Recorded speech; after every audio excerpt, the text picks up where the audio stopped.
So hello everyone, welcome back to Srishti blog. So guys, आज मैं काफ़ी दिन बाद चंद्रशेखर पार्क आई हूँ। सो बेसिकली मेरा आने का पर्पस था यहाँ का लाइट शो देखने का, जो यहाँ पे काफ़ी दिन से स्टार्ट हुआ है। इवन पहले भी होता था बट अभी इसे कवर्ड कर दिया गया है। आई थिंक कुछ इन्होंने स्पेशल किया होगा। सो मेरा काफ़ी दिन से मन था जाने का, और कहीं ना जाने की वजह से लाइक ये भी हो रहा था कि कभी चलते हैं, क्योंकि लाइफ एकदम बिजी हो चुकी है। शेड्यूल्स कॉलेज से हॉस्टल, और इससे ज़्यादा तो कहीं जाना होता ही नहीं है। सो आज फाइनली मैं हॉस्टल से निकली हूँ घूमने के लिए। सो अभी लाइट शो होने में टाइम है, तो मैंने कहा कि ठीक है तब तक थोड़ा सा पार्क घूमें। यहाँ पे टिकट काउंटर स्टार्ट हो चुका है, और यहाँ पे देख सकते हो आप टिकट का दो प्राइसेस है यहाँ पे, 30 रुपीज़ एंड 50 रुपीज़। 30 रुपीज़ के लिए जो है वो ज़मीन पे लोग बैठते हैं, और 50 रुपीज़ वाले जो होंगे वो चेयर पे बैठेंगे। और आप अभी भी देख सकते हो कि यहाँ पे लाइन लगना स्टार्ट हो गया है। एंड फाइनली मेरा फ्रेंड भी लाइन में लग गया है टिकट लेने के लिए। अभी देखते हैं इनको टिकट कब तक मिलता है। एंड देन आफ्टर 7 बजे से ये शो स्टार्ट होगा, और अभी करेंटली 6:15 हो रहा है। सो गाइस फाइनली टिकट मिल गया है, और हम जा रहे हैं अंदर एंट्री के लिए। तो देखते हैं एंट्री के लिए ये एंट्री ले रहे हैं। अभी यहाँ पे भी लाइन में खड़े रहना पड़ेगा, क्योंकि वहाँ पे तो काफ़ी देर से लाइन में खड़े थे हम कि कब टिकट काउंटर ऑन होगा और टिकट लेंगे। एंड मिल गया। सो अभी वी आर वेटिंग। अभी गेट क्लोज़ है, थोड़ी देर बाद ओपन होगा। सो फिर हम एंट्री लेना स्टार्ट करेंगे। यहाँ पे लोग टिकट कटवाने के बाद वेट कर रहे हैं एज़ यूजुअल, जैसे वहाँ पे हम लोग काफ़ी देर से वेट कर रहे थे टिकट के लिए। सो अब जल्दी से खोल दीजिए भैया। यहाँ पे एंट्री स्टार्ट हो चुकी है फाइनली। अब हम एंटर करेंगे टिकट दिखा के अपना।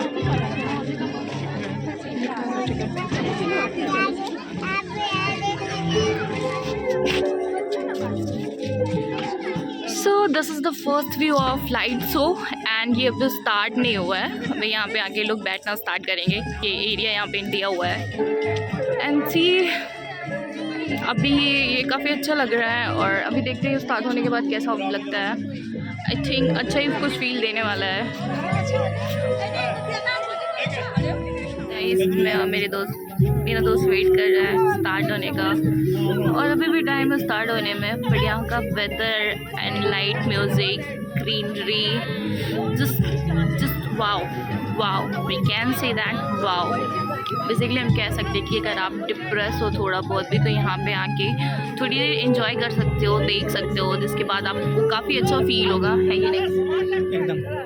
बेसिकली मुझे लगता है स्टूडेंट्स के लिए तो ये काफ़ी अच्छा है। अगर आप फ्रस्ट्रेट हो किसी चीज़ के लिए तो आप एक बार इसे ज़रूर ट्राई कर सकते हो। मेरे को तो यहाँ का एक्सपीरियंस काफ़ी अच्छा लग रहा है, और आप हवा देख सकते हो, मेरे बाल भी उड़ रहे हैं। इतने दिन बाद यहाँ आने का मेरा जो डिसीज़न था बुरा नहीं था, बहुत अच्छा था मेरे को लग रहा है।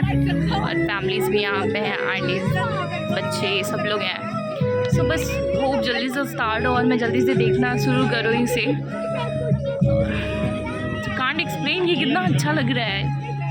तो बच्चों की बात की भी थी और स्टूडेंट्स की बात की थी, और आप देख सकते हैं यहाँ पे कोई स्कूल आया हुआ है अपने स्कूल के बच्चों को लाके लाइट शो दिखाने के लिए। तो आप देख सकते हो, इसको देख के तो बेसिकली स्कूल के डेज़ याद आ गए हैं। और हम लोग भी ऐसे ही बनारस गए हुए थे घूमने के लिए, और काफ़ी मस्ती किए थे। सो ये स्कूल के समय में टूर जाना और कॉलेज में टूर जाना, लाइक एक अलग ही फील होता है ना, जब हम वो चीज़ें पास आउट कर जाते हैं तो उसके बाद लगता है कि यार एक बेस्ट पार्ट होता है वो। सो यार देख सकते हैं आप, यहाँ पे स्कूल के बच्चे भी आए हुए हैं। So it's a good decision school की तरफ से कि उनको ये लाके दिखाया जा रहा है। So this is like a therapy, literally this is like a therapy. तो लाइट से यहाँ का स्टार्ट हो चुका है, आप इसे इंजॉय करो।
नाइस यार।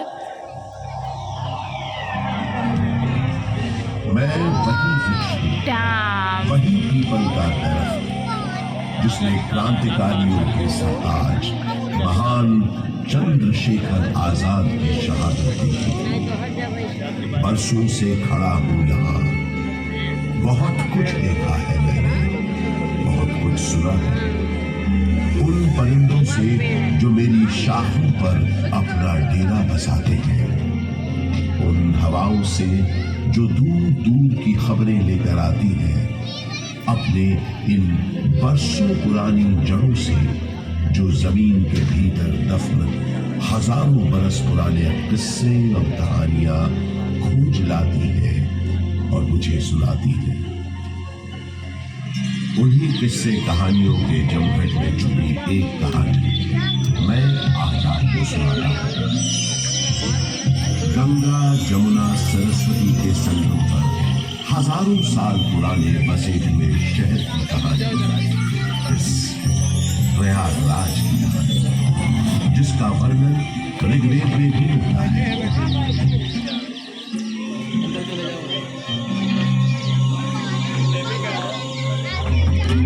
अरे यार ये लोग खराब कर देते हैं वीडियोस।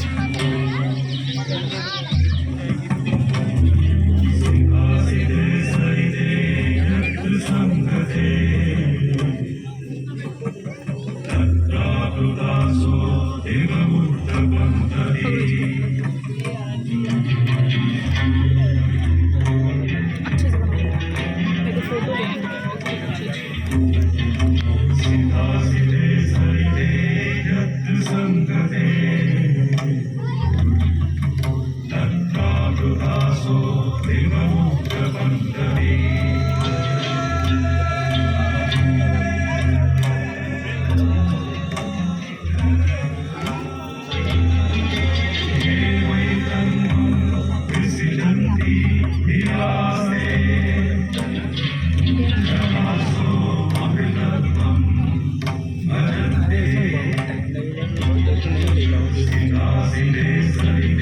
फोटो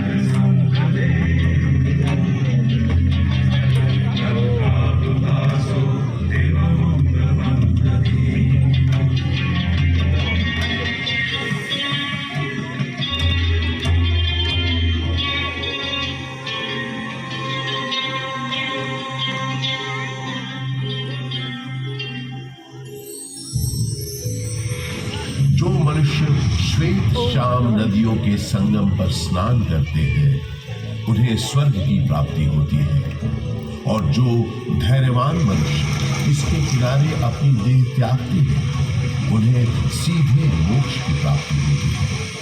ब्रह्म पुराण में ब्रह्मा जी भी कहते हैं, क्योंकि यहाँ सरस्वती जी अदृश्य रूप में आकर गंगा जी से मिलती है, इसलिए इस क्षेत्र को सरस्वती तीर्थ संगम कहा गया।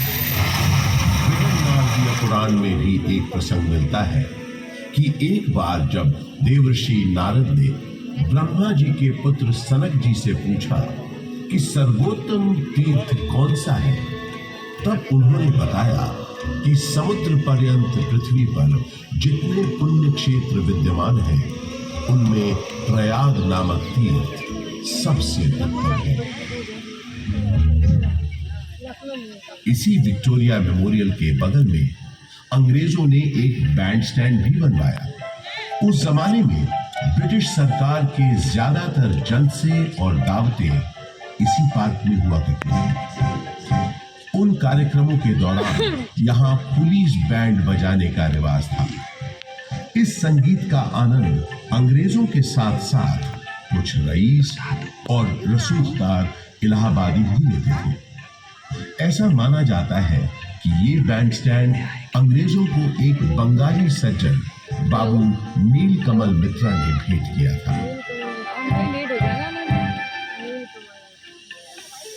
पंडित बृजमोहन व्यास और कुछ अन्य गणमान्य व्यक्तियों के प्रयासों से इलाहाबाद संग्रहालय की एक छोटे से स्तर पर शुरुआत सन 1931 में ही हो गई थी।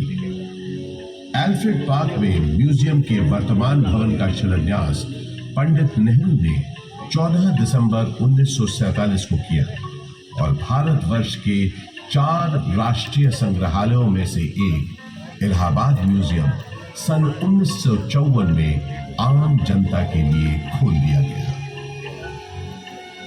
यहाँ पुरातन शिल्पकृतियां, प्राचीन पाषाण प्रतिमाएं, कांसे की दुर्लभ वस्तुओं और पांडुलिपियों के अलावा 75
सौभाग्य ही है कि जब भगवान श्री राम ने वनवास के लिए प्रस्थान किया तो सबसे पहले प्रयाग स्थित ऋषि भारद्वाज के आश्रम आए।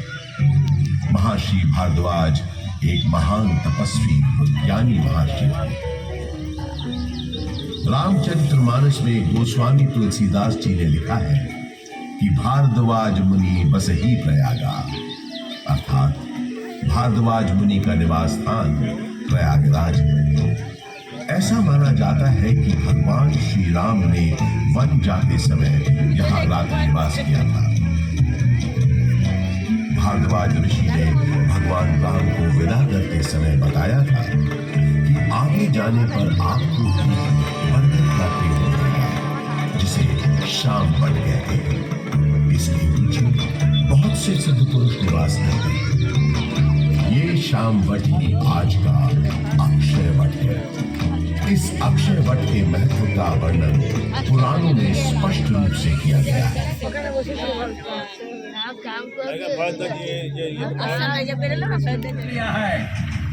तुम आज यहाँ से बचकर नहीं जा पाओगे। Surrender yourself. सुखदेव, तुम निकलो और मैंने पूछी, मैं आपको अकेला छोड़कर नहीं जाऊंगा। बहस मत करो, जाओ, ये मेरा आदेश है, जाओ। पर आप, जब तक मेरे पास ये मेरी बमतुल बुखारा है, मेरा कोई बाल भी बाका नहीं कर सकता। अब जल्दी जाओ यहाँ से। और जब तक मेरा अगला संदेश न मिले तब तक चौकन्ने रहना, संभल कर रहना। सुखदेव अब जाओ यहाँ से, तब तक मैं इनको रोकता हूँ। पल भर में लॉर्ड पावर ने आजाद पर गोलियां बरसानी शुरू कर दी। आजाद यही बगल में जामुन के पेड़ के पीछे छुपे पुलिस का मुकाबला कर रहे थे। जख्मी होने के बावजूद उस दिन उनकी गोलियों से लॉर्ड पावर और डीएसपी सिंह दोनों घायल हुए। आजाद के पास गिनती की गोलियां थी, जबकि पुलिस के पास न गोलियों की कमी थी न बंदूकों की। फिर भी आजाद उनसे अपने पास बची आखिरी गोली तक लोहा लेते रहे। आजाद ने प्रण लिया था कि वो हमेशा आजाद रहेंगे। उन्होंने अपना प्रण निभाया और वो हमेशा आजाद ही रहे। उन्होंने अपने पास बची आखिरी गोली से अपने प्राण न्योछावर कर अपनी प्यारी मातृभूमि के लिए आत्म बलिदान दे दिया। स्वतंत्र भारत का सपना अपने दिल में लिए वो शहीद तो हो गए, लेकिन हिम्मत और बहादुरी की मिसाल चंद्रशेखर आजाद हमारे दिलों में हमेशा महत्वपूर्ण केंद्र बन गया।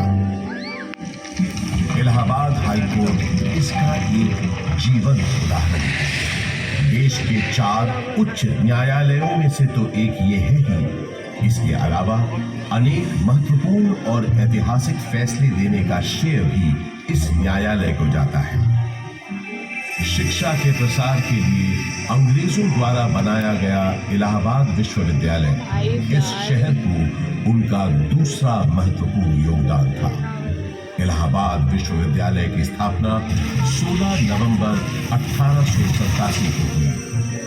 पूरब का ऑक्सफोर्ड कहे जाने वाले इस विश्वविद्यालय का शुरुआती नाम न्यूयॉर्क सेंट्रल कॉलेज था। यहाँ का विजयनगरम हॉल और 7 खंडी मीनारें इतनी सुंदर और आकर्षक है कि आते जाते लोगों की निगाहें बरबस अपनी ओर खींच लेती हैं। 20वीं सदी की शुरुआत से ही इलाहाबाद हिंदी साहित्य का एक बहुत बड़ा केंद्र बनकर उभरा। ऐसी ही कुछ प्रसिद्ध शख्सियतों के नाम एकाएक तब याद आते हैं जब इस शहर से जुड़े साहित्यकारों की बात होती है। जैसे हास्य व्यंग के मशहूर शायर अकबर इलाहाबादी साहब, फिराक गोरखपुरी जो उर्दू के जाने माने शायर तो थे ही, अंग्रेज वर्मा हिंदी की सशक्त कवियत्री जो आधुनिक मीरा के नाम से भी जानी गई, सुमित्रा नंदन पंत हिंदी साहित्य के छायावादी युग के महत्वपूर्ण स्तंभ, मधुशाला के देखा मैंने उसे इलाहाबाद की पथ पर, वो तोड़ती पत्थर, चढ़ रही थी धूप गर्मियों के दिन, दिवा का तमतमाता रूप, उठी झुलसाती हुई लू, रुई ज्यों जलती हुई भूख, गर्द चिंगी छा गई, प्राय हुई दोपहर, वो तोड़ती पत्थर देखा मैंने उसे इलाहाबाद के पथ पर, देखा मैंने उसे इलाहाबाद के पथ पर। कला और साहित्य के साथ साथ राजनीति का भी खास गढ़ रहा है प्रयागराज। स्वतंत्रता संग्राम के अनेक शूरवीरों और गणमान्य व्यक्तियों का नाता इस शहर से रहा है। जैसे पंडित मोतीलाल नेहरू, राजश्री पुरुषोत्तम दास टंडन, महामना मदन मोहन मालवीय आदि। स्वतंत्र भारत के पहले प्रधानमंत्री पंडित जवाहरलाल नेहरू का जन्म इसी शहर में हुआ था। उनका घर आनंद भवन स्वाधीनता संग्राम की गतिविधियों का एक बड़ा केंद्र था, जिसकी वजह से प्रयागराज भी आजादी की लड़ाई का एक महत्वपूर्ण हिस्सा बन गया। आजादी की बातें करें तो मुझे याद आता है द संग्राम, जिसका गवाह मैं खुद रहा। अनेकों भीषण लड़ाइयां मैंने देखी। एक बार तो मुझे लगा था कि बस हमें विदेशी हुकूमत से छुटकारा मिल ही गया, लेकिन इसे बदकिस्मती कहें कि अंत में बाजी पलट गई। परंतु इन युद्ध की वजह से इलाहाबाद एक दिन के लिए ही सही भारत की राजधानी बना। वो दिन था 1 नवंबर 1858। उस दिन प्रयागराज के मिंटो पार्क में एक शाही दरबार लगा था, जिसमें लॉर्ड कैनिंग ने महारानी विक्टोरिया का महत्वपूर्ण घोषणा पत्र पढ़ा। आज 1 नवंबर 1858 के दिन से हिंदुस्तान में ईस्ट इंडिया कंपनी का राज खत्म हो जाए। अब से इंडिया में मलिका विक्टोरिया का राज होगा। ब्रिटिश ताज की हुकूमत होगी यहाँ। उस दौर से निकलकर समय के साथ थोड़ा आगे बढ़े तो मुझे याद आता है अपने चारों ओर बाहें फैलाए ये विशाल पार्क, जिसके आंगन में बात सन 1870 की है, जब एडिनबर्ग के ड्यूक एल्फ्रेड साहब इलाहाबाद आए थे। उन्होंने यहां आकर 133 एकड़ के इस बड़े से भूखंड पर एक विशाल पार्क का शिलान्यास किया था। उन्हीं के नाम पर तो इस पार्क का नाम पड़ा है एल्फ्रेड पार्क। ब्रितानवी हुक्मरानों ने इस पार्क के भीतर कई एक महत्वपूर्ण इमारतों का भी निर्माण करवाया। अब जैसे कि ये मशहूर गवर्नमेंट पब्लिक लाइब्रेरी। इलाहाबाद के उस जमाने के कमिश्नर फ्रांसिस ऑटवे मेन एक लाइब्रेरी बनवाना चाहते थे, जिसके लिए उन्होंने मशहूर आर्किटेक्ट रिचर्ड रॉस्किल बेन को बुलवाया और कहा, बेन, हमने तुमको बोला था ना, हमको एक लाइब्रेरी बनाने का है। I remember, sir. आपने बताया था आपका डियर फ्रेंड और इलाहाबाद का एक्स कमिश्नर मिस्टर कटबर्ट बेंसले थॉर्नहिल का मेमोरी में आपको एक लाइब्रेरी बनवाना है, राइट? यस, थॉर्नहिल खुद एक बहुत काबिल टाउन प्लानर था। आधा इलाहाबाद उसी ने प्लान किया है। ये लाइब्रेरी उसकी मेमोरी को फिटिंग ट्रिब्यूट होना चाहिए। मेरा दिमाग में स्कॉटिश बैरोनियल रिवाइवल स्टाइल की एक ब्यूटीफुल बिल्डिंग का प्लान है, जो एकदम परफेक्ट होगा ट्रिब्यूट देने के लिए।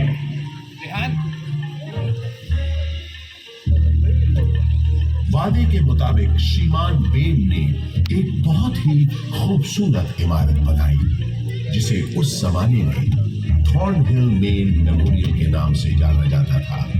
और आज हम इस शानदार इमारत को गवर्नमेंट पब्लिक लाइब्रेरी के नाम से जानते हैं। यहाँ इस लाइब्रेरी में लगभग 1.25 लाख से भी ज्यादा किताबें और अन्य ऐतिहासिक दस्तावेज मौजूद हैं। पूरे उत्तर प्रदेश में सबसे बड़ी लाइब्रेरी यही है।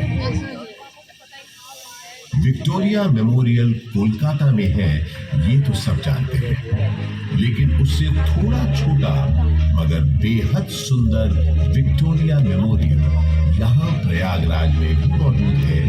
ये बात बहुत कम लोग जानते हैं। इसी पार्क के अंदर महारानी विक्टोरिया की याद में बनी सफेद संगमरमर की इस न्यू गोथिक शैली की छतरी या कैनोपी का निर्माण सन 1905 में हुआ था, और इसी कैनोपी में उनकी 7.5 फुट ऊंची मूर्ति का अनावरण अगले साल 1906 में हुआ।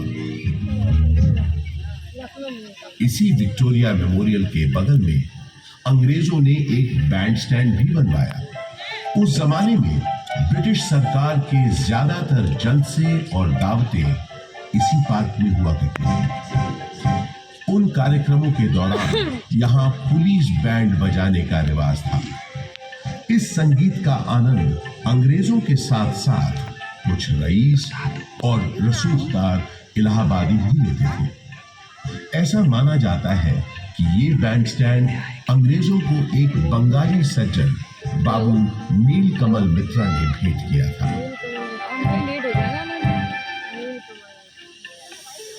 पंडित बृजमोहन व्यास और कुछ अन्य गणमान्य व्यक्तियों के प्रयासों से इलाहाबाद संग्रहालय की एक छोटे से स्तर पर शुरुआत सन 1931 में ही हो गई थी। एल्फ्रेड पार्क में म्यूजियम के वर्तमान भवन का शिलान्यास पंडित नेहरू ने 14 दिसंबर 1947 को किया और भारतवर्ष के 4 राष्ट्रीय संग्रहालयों में से एक इलाहाबाद म्यूजियम सन 1954 में आम जनता के लिए खोल दिया गया। यहाँ पुरातन शिल्पकृतियां, प्राचीन पाषाण प्रतिमाएं, कांसे की दुर्लभ वस्तुओं और पांडुलिपियों के अलावा 75 विशिष्ट संग्रह है। वास्तुकला के इन धरोहरों और अद्वितीय संग्रहालय के अलावा ये पार्क एक ऐसे स्वतंत्रता सेनानी के नाम के साथ भी जुड़ा है जो कभी फिरंगियों के हाथ न आया और हमेशा आजाद ही रहा। वो महान स्वतंत्रता सेनानी थे चंद्रशेखर आजाद। भारत के स्वतंत्रता संग्राम में इनका अभूतपूर्व योगदान रहा है।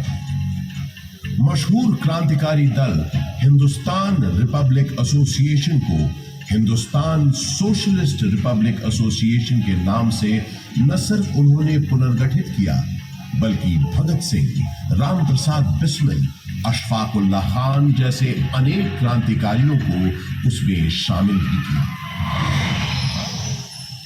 सन 1931 में चंद्रशेखर आजाद एक खुफिया और बेहद महत्वपूर्ण काम के लिए इलाहाबाद आए और 27 फरवरी के दिन उन्होंने अपनी पार्टी के एक सदस्य सुखदेव राज से इसी एल्फ्रेड पार्क में गुप्त मीटिंग की योजना बनाई। किसी भेदिए ने यह सूचना ब्रिटिश पुलिस ऑफिसर मिस्टर नॉट बावर को दे दी। Hello, CID in charge Vishwa Singh से बात कर रहा हूं।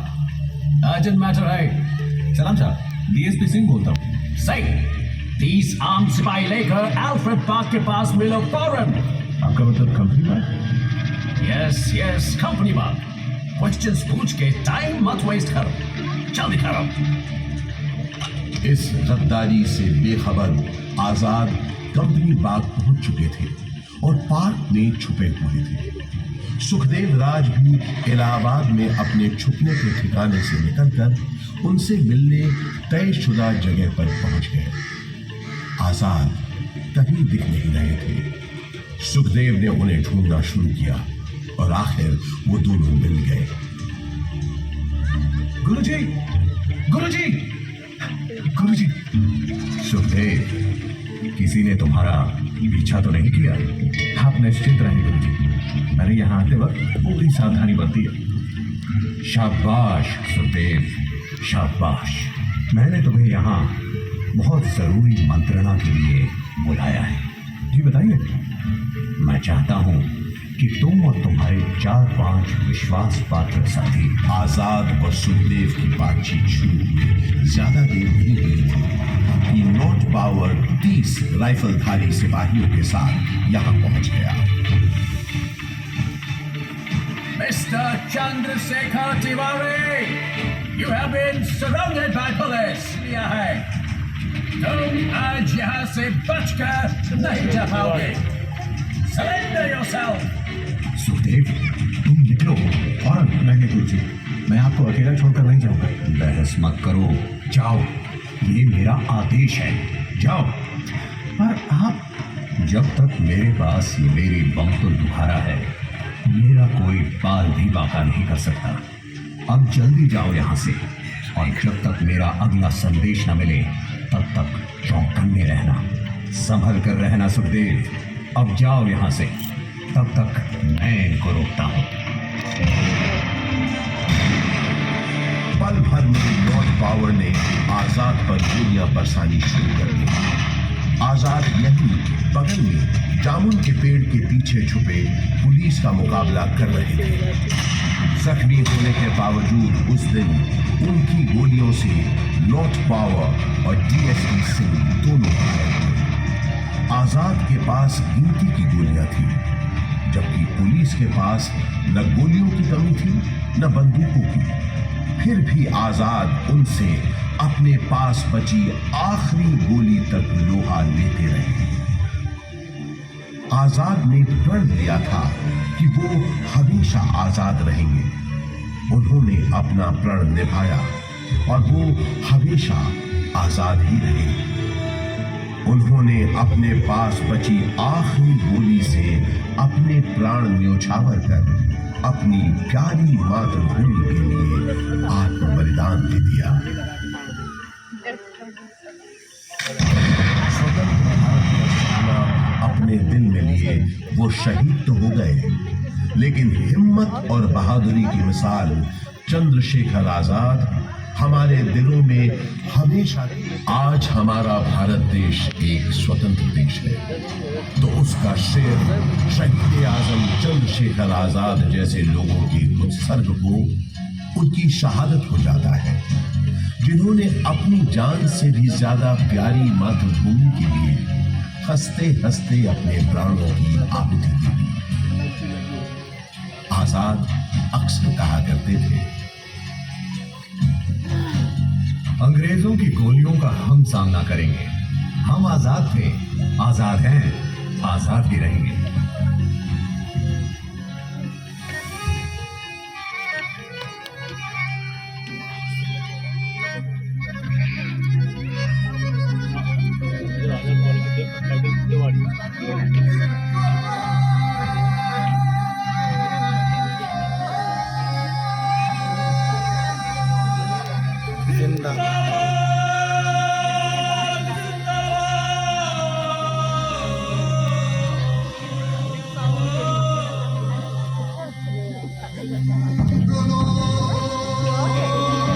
गाइस फाइनली हमने लाइट शो देख ली और ये लाइट शो काफ़ी अमेजिंग था। इवन उन्होंने इलाहाबाद की हाफ हिस्ट्री कह सकते हैं, इन्होंने लाइट के जरिए बहुत प्यारी तरीके से बता दिया है और जिसे देख के काफ़ी अच्छा लगा है। सो यार ऐसे ही अच्छी व्लॉग्स देखने के लिए आप मेरे चैनल को लाइक करें, शेयर करें, सब्सक्राइब करें। सो बाय बाय, मिलते हैं आपसे नेक्स्ट व्लॉग में।